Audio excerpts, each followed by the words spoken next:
My name is Dr. Fran Apprich. I'm the program leader for the media department and also associate professor. Well, I really hated school. This was my problem. So I really was crying when I had to go to school. Primary school was a disaster for me. My mom had to take me home. And I just thought it was terrible that young kids had to be exposed to education that early on while they still want to play and have a good time. So I always saw education. I was educated in Germany, where it's very strict, to be honest with you. And it was not my place of inspiration. My place of inspiration was the forest, for example, hanging out with my brother, you know, playing with my cat. This was actually what I was interested in at the time.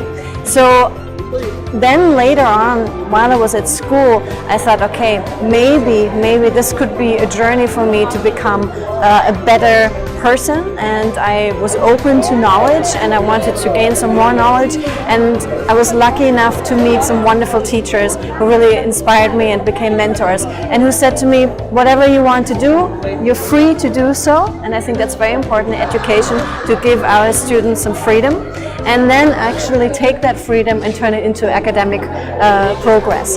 So thankfully I met some wonderful people who helped me within my journey. When I became a professor, I wanted to make sure that I inspire my students, that I take their passion and turn it into academic discourse. So the reason why I came to the UAE was very simply looking for adventure. That was the reason, no other reason. And I was part of a startup. So an online startup, which was a wonderful experience, and I'm also an entrepreneur and creative. So I've done film, won a couple of awards also in Hollywood and New York.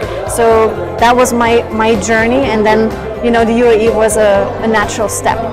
I studied music at first. After my high school, I wanted to study music.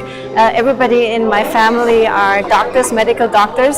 So again, they were very open-minded for me to pursue my creative career.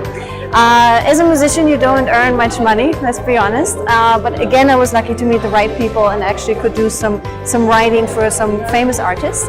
And then it was a natural progression to go into film music, from film music to film, from film to mass communication, and then later on, obviously, the academic discourse, which was wonderful. It was a wonderful transition. So I always followed my passion rather than just, you know, making very rational decisions.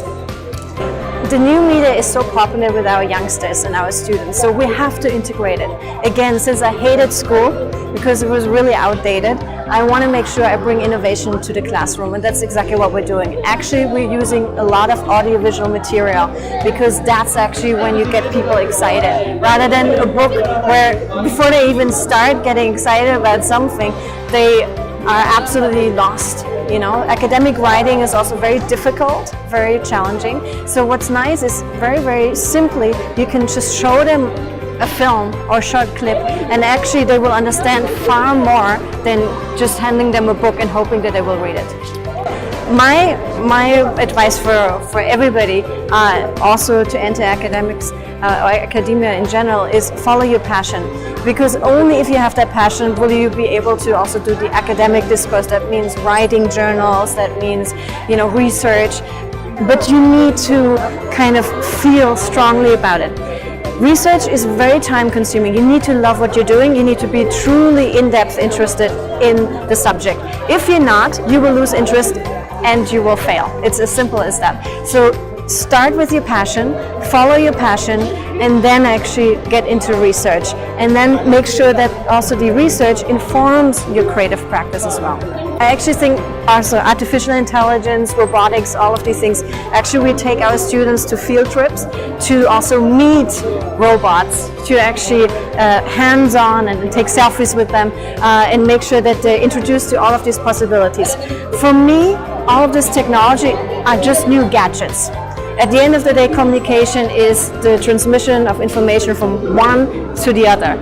No matter if that other is, by the way, technology or artificial intelligence, but it needs to be a circle and there needs to be feedback. Otherwise, communication stops with just, you know, just talking or just sending out information. It needs to be that embracing of information and also that feedback. So for me personally, New technology is just a gadget, again, that can increase how we communicate with each other, how quickly also we can communicate with one another, but it's important to understand that it's just yet another gadget, and I'm sure the future will show us more gadgets. The question is, how can we use them innovatively? I think it's a wonderful place. It's full of opportunities, it's full of people who have great vision, and I was very lucky to be part of that journey.